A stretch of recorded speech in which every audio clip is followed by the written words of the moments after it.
scandal on the field. The fallout continues tonight after Myers Park High School's football season is forfeited. Our top story tonight at Myers Park. Now the finger pointing continues, with sources telling Queen City News 2 parents are to blame for the scandal. Queen City News reporter Maureen Wirtz spent the day talking with parents, students, and even one of those parents involved. And Maureen, we know Myers Park is a big football school with a lot of parents actively involved there. What are those people saying today?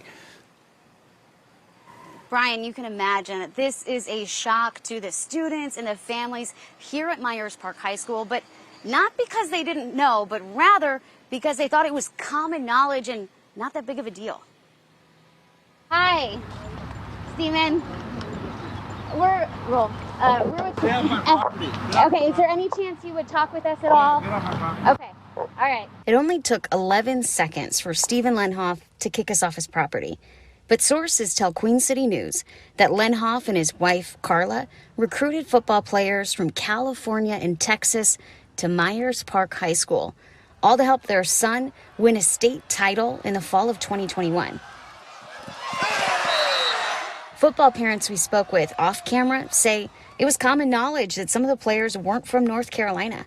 Even a student told us it was something everyone knew about. On the Myers Park High School Facebook page, under the post, Senior Night at the Park on October 8th, there are multiple pictures of the Lenhoffs with different players. And while sources say Steven and his wife sponsored these kids, many parents told us the people to blame are actually the ones in charge. So I did have a chance to talk to a student off camera who told me that they're really disappointed about this outcome, but there have been questions about recruitment for years, and I'd imagine those questions will continue as we learn more. Live in Myers Park, Maureen Wirtz, Queen City News. Maureen, thank you for that. And as you just heard Maureen mention the people in charge, well, that's where we asked Sports Director Will Kunkel to pick up the story. And, well, so what are we hearing from them? Okay, so we're not hearing a lot from the people in charge right now, as you guys can probably imagine. The athletic director, your athletic director for Charlotte-Mecklenburg Schools, is refusing to talk about this. Erica Turner told me in a text she will not call me back, saying, quote, no comment. Please refer all inquiries to CMS Communications.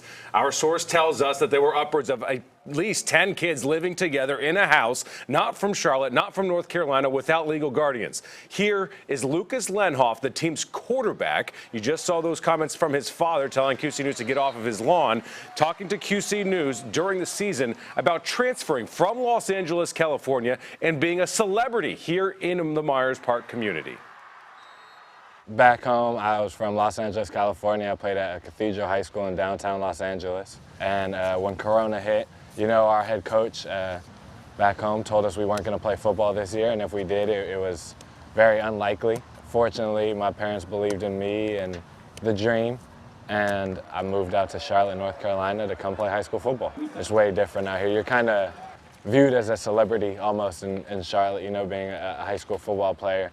In LA, it's not that big of a deal. You know, they have movie stars and TV stars. Okay, so Brian Poor is the school's athletic director, and as AD, he needs to sign off on all transfers, all paperwork. Poor did call me back in the last hour and says once he realized there were falsified documents, he self-reported the incident. Everybody's going to kind of spin it the way they want to spin it, but I mean, I think knowing that we self-reported, but you just keep hearing that, yeah, this has been going on. Well, I mean, we still follow the same protocols that everyone else follows and put in place, and we just want that to be known. It wasn't anything that we do. For reasonable scrutiny that the state board talks about, the only other thing you can really do, I guess, is go knock on some doors and figure out if they live there or not. Okay, so now Myers Park is actually looking for a new head coach.